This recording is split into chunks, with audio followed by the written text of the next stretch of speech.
Gladys and Sam narrate how they became sign language interpreters. I really love deaf people, so I saw them and I decided to learn the language, nothing more. I'll say what got me in there is curiosity. I was very curious. I wanted to find out how deaf people communicate, whether they have sign representation for every word we said. And that curiosity, like the saying goes, curiosity kills the cat. I was not killed, but I got stuck in there. I never came out. It has been a journey of highs and lows. This job has taken me to bigger platform. Maybe if I weren't an interpreter, I wouldn't get that opportunity to be there, like going to the Jubilee House, being at the national television, having opportunities. It's giving me leverage. Oh, opportunities. Opportunities. You get a lot of labeling, whether, for example, here, when you go for presses, for example, and you want to ask a question after signing, and you go up there to ask a question, and they hear your voice for the first time, they wonder, oh, so you could talk, So, yeah, just on the lighter side, we get that one a lot. And also, when you are not doing your normal job, and you venture into other areas, and you are working, and somebody recognizes you, like, were you not the guy on TV, signing? Oh, so you can talk? Oh, so you can do this and that and that? Yeah, sometimes, it's strange, but it's funny too. Though they find their work very intriguing, many sometimes downplay its importance. Over the years, how have the two dealt with this? Most people don't respect the sign language interpreters. They think, oh, what is sign language interpreter? You just come and throw your hands and that is it. They don't know the impact the deaf people get when we interpret, or the messages that it helps to bridge the gap because they cannot hear, so we help them to understand whatever is going on within their community or outside. I am not discouraged at all because, you know what, every language has got its own grammar and syntax, and sign language has its format. Now, what people were saying, oh, this guy is becoming so emotional, this guy is very animated. Look, in the deaf community, the opposite is happening. It's like, yeah, that is what we want.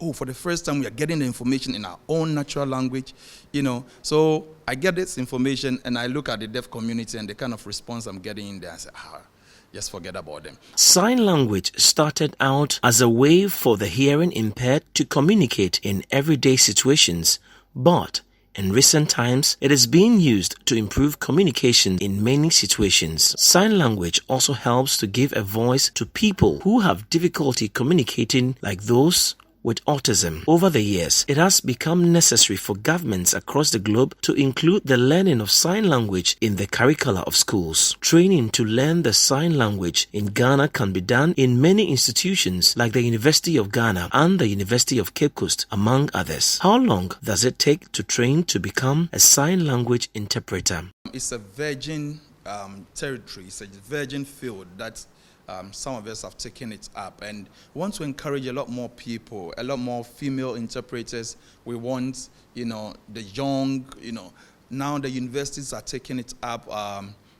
University of Ghana, Legon, University of Education, Winneba, UCC is doing an advanced version of it where it concentrates more on sign language interpreting. You don't go to UCC when you don't have any basic knowledge about sign language interpreting, or you don't know how to sign, because the mode of communication is directly in sign language. We want to encourage a lot more people, especially nurses, doctors, the policemen, because they get in contact with these individuals on a daily basis. When you are working at the hospital and you're a nurse and you know basic sign language, and a deaf person you can source information from the deaf. If you want to become an interpreter, first of all, you have to learn the basics, which will take you 6 to 1 year. And then you further it up by being with the deaf community itself. You have to be communicating with them because they are going to teach you, their culture and then their language. So it's just normal way of washing hands. You put soap there, there is water, you pour it there, and you wash. Maybe under running water, you wash your hands. Very simple. This sign right there means that you should stay home during this period of COVID-19.